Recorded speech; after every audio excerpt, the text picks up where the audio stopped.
I'd like to introduce my friend, the wonderful activist who is also a member of Aotearoa. I really admire Jen. She's got a really good grasp of the big picture, how all these little things interconnect and are working together. So I'll get her to tell you a bit more about it.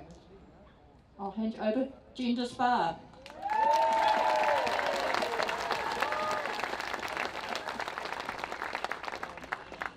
Tēnā koutou, tēnā koutou, tēnā koutou katoa. He mihi nui kia ngai toa huriri, mana whenua o te rohi nei tēnā koutou. Kia koutou katoa, kia hui hui mai nei ki rongi tēnei kaupapa, ko te kaitiakitanga o te wai. Tēnā koutou katoa. Hey, I've just driven an hour and a half from my home in Staveley to come and talk to you for 5 minutes. So you can be sure that if I'm doing a 3-hour round journey, I'm not here to just reinforce your thoughts. I'm here to stretch your thinking a little bit, maybe take you to places that you haven't been for a while. The night before last, I was listening to the rain beating down on the roof of my house bus. I'm out there by the mountains, the catchment for some of the most contentious use of that water that was falling. And it's great, isn't it, hearing rain on the roof, falling asleep. Don't we love that? Earlier this week, I took my first school camp stream study in some of the cleanest, purest waters that there is. And I loved watching those kids playing in it, swimming, heads under, drinking it, all the stuff that we took for granted that we would be able to do forever anywhere in Aotearoa.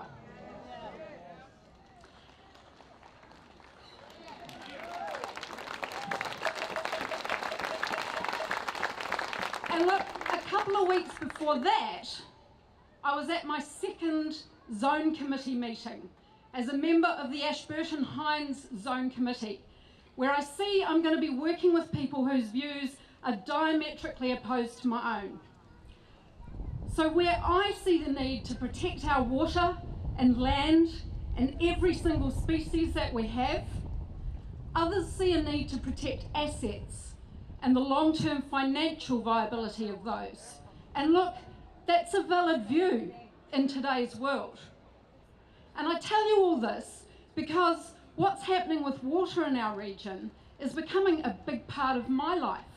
I suddenly find myself educating about it and receiving an education in the most complex water science so that I can be part of the community voice that's making decisions about what happens with our water. And if you don't know what a zone committee is, it's unelected members of the public who put their hands up to advise ECAN about what the public wants for water. Okay? So as an integral part of the Canterbury Water Management Strategy, ECAN is bound to heed that advice. So if you want a voice, listening up, go to your zone committee and join it or lobby it. This is the place where the public's voice is supposed to be heard. Look, it's always troubled me that if we hold a statement to be true that no one owns the water, then how can anyone sell it, particularly in plastic bottles?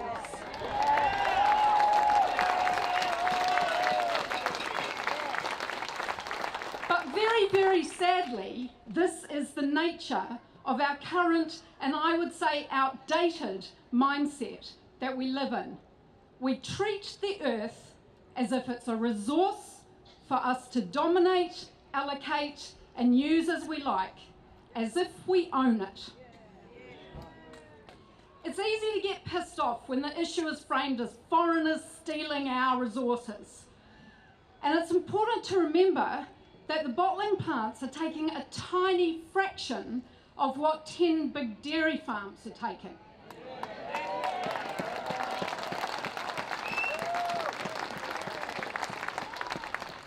plants, water mining, and intensive farming are both just tiny little pieces of the same big system, a system of extraction and exploitation that is sucking the life out of the earth and cooking it.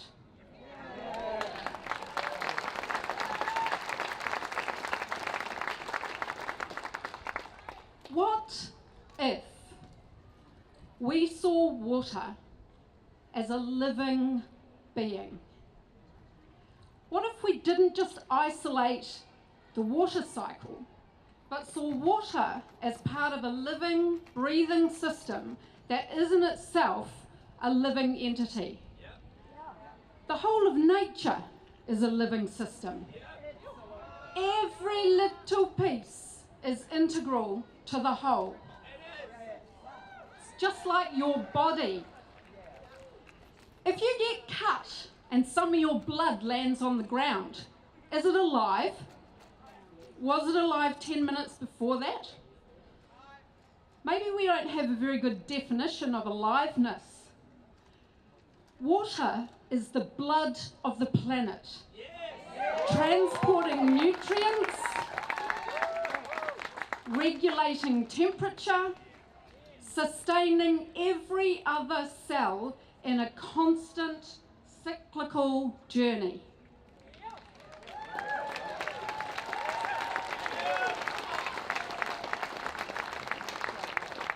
And we are all part of that journey. What if water is like your newborn tiny baby girl? She can't speak for herself, but she needs undivided care and protection.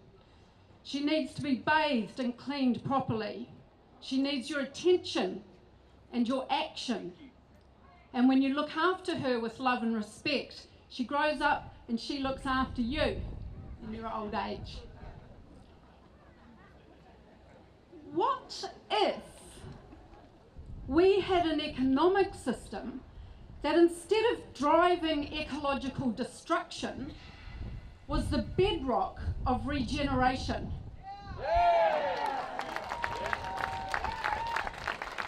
Of nature, communities, mental health, and waterways.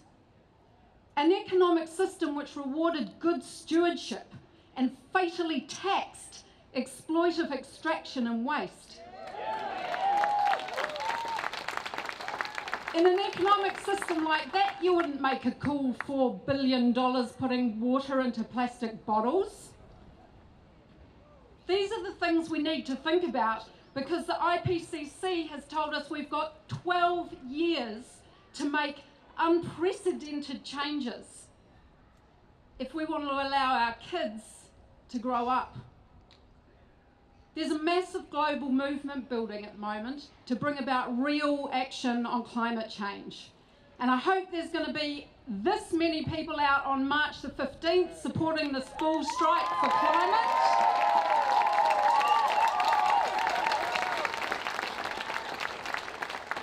Because both of these issues are symptoms of the same blimmin' problem. Treating the earth as a resource for us to dominate, allocate, and control as we like, as if we own it. Western culture no longer sees its daughters this way. We have a similar mind shift to make with nature before it's too late. She needs your attention and your action. Nō reira, kia kaha, kia manawa nui. Thank you, Jen.